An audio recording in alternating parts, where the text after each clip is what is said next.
Hi, my name's Drew Richardson, and I am the author of the Non-Conformist Club, the book that I'm going to be reading to you guys. I hope you guys like it. We're going to do it in chapters. We're just going to do one chapter at a time, and it's told from the two different points of view. One of our main characters is named Stella, and she is the queen of a group of gothy teenagers and kind of their leader. And then our other main character is a boy named Roland, and he's kind of a super uber nerd and doesn't really have any friends or anything like that. So this is their story and how they come together and meet each other and make friends and things like that. It's called the Non-Conformist Club. If you like it, feel free to check out my website at myculturalobsessions.com. I'm also recording this as an audiobook, and so you'll be able to, if you'd like the download, you can get the download of it from there, and it'll lead you to that, and you can have it in that format if you'd prefer. And please feel free to leave comments and things like that. I'm interested to hear what you guys think. The Non-Conformist Club. Chapter 1. Stella. Your lunch, my queen. Angela Discord set my tray down delicately in front of me, barely disturbing the jiggle of Jell-O salad. Eric Nightshade looked down his nose at me. She's buying your lunch now? I turned my glare to him. I paid her for it, but she has to learn her place in my world. Freshmen need training. Well then, what is my place? Eric replied. Just then, Martin Dawnbringer dropped his tray next to Eric, grabbed him by the chin, and kissed him tenderly. I know exactly where you belong, beautiful. Ugh, you guys make me sick. All of you love-infested maggots make me sick. Love is for pathetic weaklings. A queen does not need love. Tamara swallowed a bite of her cheeseburger and said, Your Majesty, I think you might feel differently if the right lover came along. She pointed over at David. My David. I slapped her hand down before he could notice her pointing. Shut the fuck up. Don't point at him. God, what's the matter with you? Tamara just smiled. What's the matter with you? I know you better than anyone. You've been in love with Dave since your boobs came in. How long are you going to pine over him? Clearly he likes you. You guys hang out every Saturday night. That's a whole group of us, not just two. Just then, the fifth member of our coven, Angel Lamort, sat down at the table. So what's going on? Eric smiled. Her Majesty's being a coward. I turned and glared daggers into him. Angel ignored me. About what? Guess, Martin said.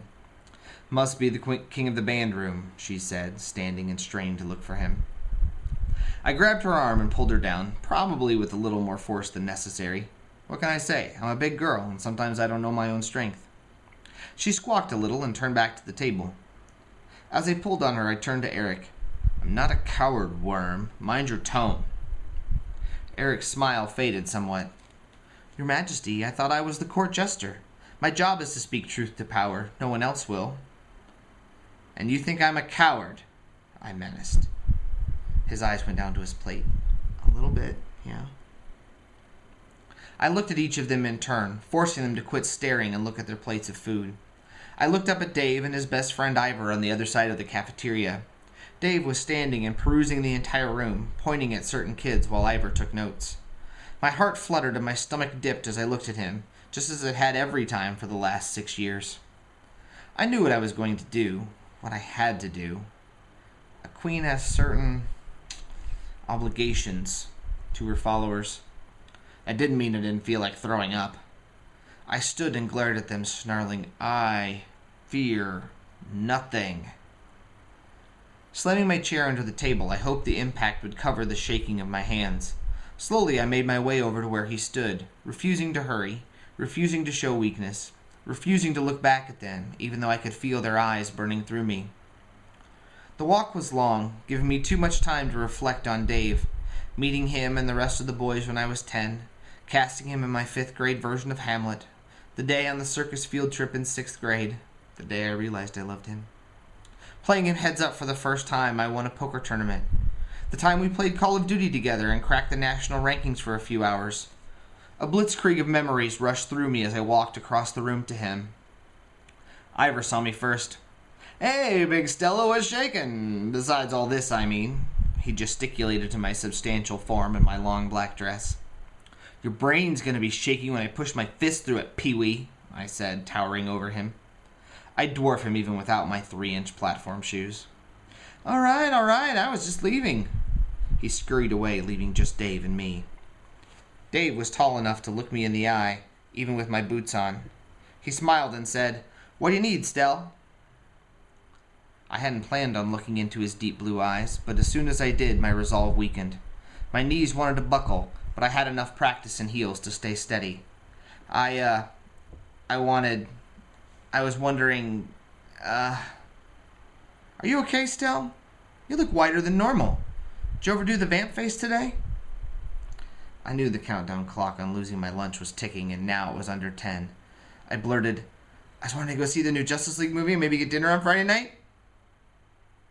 Like, just us? Like a date? You and me? Never mind, forget it. I gotta go. Dave grabbed my elbow.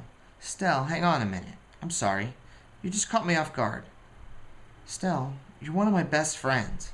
I've known you forever. But not like this. I just don't see you that way. I blushed deep crimson behind my white mask. I know, I'm sorry. Just forget it. It was just an idea, no biggie. Just forget it. I'll see you Saturday. I forced myself to smile evilly at him. I'm getting the new Street Fighter game and ready to beat the hell out of y'all. I pushed myself from his grip. Dave looked at me warily. Okay, Stell, I'm sorry. I'll see you Saturday. Maybe we'll all go catch the movie. The reviews make it seem pretty terrible. I'm sure we'll have a blast. Yeah, whatever. Saturday. See ya. I was already turned around and making the walk of shame back to the coven. I tried to restore my dignity in the walk back, but it was all I could do to keep the tears in. Their pitiful looks were more than I could take. Even Angela, the puny little freshman, had a look of regret. I walked past them without stopping. Only Tamara got up to follow me as I left the cafeteria. Are you okay? What do you think? I'm sorry, sweetie. Was it bad? I exhaled deeply. Yeah, pretty bad.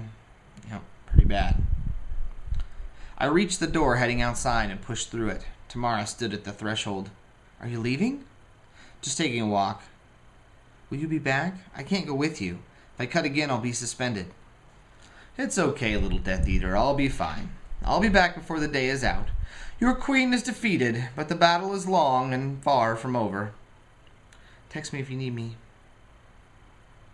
I'm sure the security camera caught me leaving the school, but I really couldn't care about that. I let the tears flow, and the crisp fall air dried them and cooled my burning face. By the time I walked the 4 blocks to the gas and sip, I had composed myself. I'm sure I looked quite a fright to the attendant, but I bought my fountain pop of choice, half Diet Dew, half Diet Pepsi. Dave calls them les petits morts. And headed to the bathroom to reapply my armor. After double-checking that the door was locked, I scooted out of my black dress, being careful not to smudge the white makeup on it, bumping a few walls, but not terribly ungracefully, all things considered. I hung the dress on the hook on the back door. I got the water in the sink as hot as it would go, steaming away the image in the mirror of me in only my underwear and boots. My self-esteem had taken enough hits for one day, thank you very much. The hot water and some rough paper towels stripped off the caked-on mess on my face, leaving my skin red and raw. I wiped a space on the mirror from my eyes only, and stared at my reflection.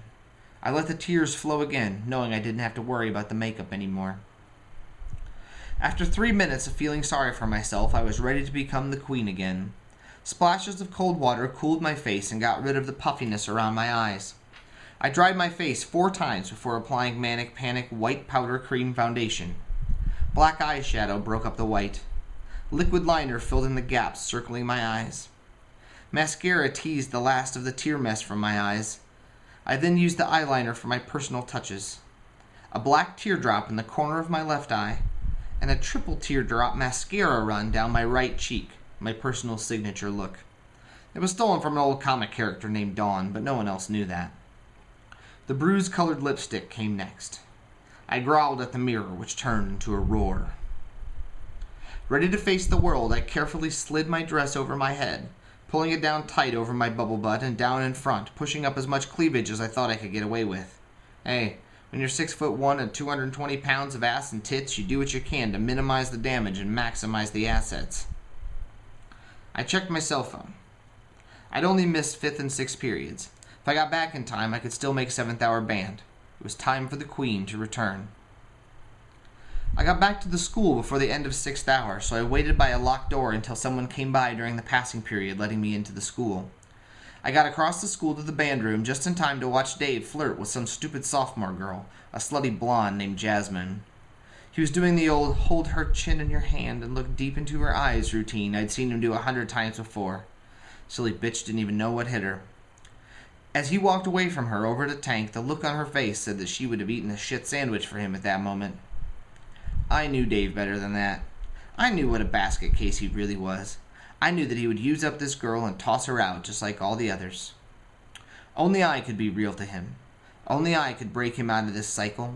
Only I could show him what a real woman was like. They called him the king of the band room. He deserved a queen. He needed me, even if he didn't realize it yet. Good thing I was there to help him figure it out. And that's the end of chapter 1. I hope you guys like it. I'll be putting these up periodically. I don't know exactly how fast I'll get them all up, but from time to time. Please leave comments down below and check out my website, again, myculturalobsessions.com, and stay tuned for chapter 2 of the Non-Conformist Club coming soon.